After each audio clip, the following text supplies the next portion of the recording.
Hi అండి అందరికీ welcome back to one more mini blog అండి. ఇక్కడైతే మేము మా పిన్ని వాళ్ళ ఇంటికి వెళ్తున్నాం అనేసి రెడీ అవుతున్నాం అనమాట. చూసారు రోహికి అయితే బయటకు వెళ్తున్నాం అనగానే ఫుల్గా టిప్ టాప్గా రెడీ అయిపోద్ది అనమాట. బ్యాంగిల్స్ చైన్ అని వేసుకొని రోహి అయితే నేను రెడీ అవుతున్నప్పుడు నా దగ్గరికి వచ్చి మరి అది కావాలి ఇది కావాలి అది వేయి ఇది వేయి అని చెప్పి అడిగి మరీ వేయించుకుంటుంది అనమాట. చెల్లి ఒంగోలు నుంచి వచ్చిందని మేమైతే ఫ్యామిలీ గెట్ టుగెదర్ ప్లాన్ చేసుకున్నామండి. అండ్ ఆ రోజు మేము ప్లాన్ చేసుకున్న సాటర్డే అనమాట. సో ఎవరైనా నాన్ వెజ్ తినము, అందుకు తినే వాళ్ళకి వెజ్, తిన్న వాళ్ళకి నాన్ వెజ్ లాగా చేసుకున్నాం అనమాట. వెజ్ అయితే పన్నీర్ కర్రీ చేసుకున్నామండి వెజ్ బిర్యానీ కోసం అని.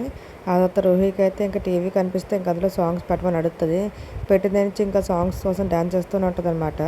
అండ్ ఇంకా దేవుడికి చూస్తే ఇంకా ఆగదు, లోపలికి వెళ్ళిపోయి మొత్తం గంట కొట్టేసి ఊపేస్తుంటుంది. ఇంకా ఆ తర్వాత ఇంకా ఈవినింగ్ అయితే బీచ్ ప్లాన్ చేసుకున్నాము. బట్ ఏంటంటే క్లైమేట్ కొంచెం రోజు రైనీగా ఉందని వెళ్ళవద్దని డైలమాలో ఉన్నాము. అప్పుడు రోహిత్ పడుకుంది. సో బయటకు అలా టెర్రస్ మీదకి వచ్చాము. అండ్ చాలా రోజుల తర్వాత అందరం మీట్ అయ్యాం కాబట్టి ఇంకా ఫ్యామిలీ ఫోటోషూట్స్ ప్లాన్ చేసుకున్నాం అనమాట.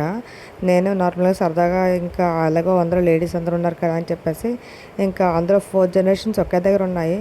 మా అమ్మమ్మ, మా మమ్మీ, నేను, రూహి, నా 4 జనరేషన్స్ అనమాట. సో ఇంకా అలాగా ఫొటోస్ ప్లాన్ చేసుకున్నాము మేమైతే. బేసిక్గా మా అమ్మమ్మ ఎప్పుడు ఫొటోస్ తీసుకురావు అన్నమాట ఎప్పుడున్నా. అలాంటిది ఆ రోజు కొంచెం నేను ఎలాగో ఫోర్స్ చేస్తే కొంచెం పాప సరదాగా మా అమ్మ కూడా ఫొటోస్ తీసుకోవడానికి ట్రై చేశారు. సో అమ్మమ్మకి ఇంకా అందరికీ ఫొటోస్ తీస్తూ ఇంకా అలా గడిపేసాం అనమాట. మా సిస్టర్స్ అందరితో చాలా సరదాగా గడిచింది ఆ రోజైతే. ఇంకా తర్వాత మొత్తానికి బీచ్లో అయితే వర్కౌట్ అయింది మాకు. సో ఇంకా రోహిణి అయితే ఆపలేకపోయాము బీచ్లోని. తనకి బీచ్ అంటే ఇంక ఫుల్ జోష్ వచ్చేస్తుంది అనమాట. ఇంకా అలా బీచ్లో కాసేపు ఆడుకున్నాం మేమైతే. ఒక పక్కేమో మా సిస్టర్స్ అయితే వాళ్ళు ఒక పక్క ఫోటోషూట్స్ అవుతున్నాయి అనమాట. బీచ్కి వస్తే ఫోటోషూట్ మ్యాండేటరీ కదండి, ఇన్స్టాగ్రామ్ స్టోరీల కోసం ఫోటోషూట్లు చేసుకుంటారు.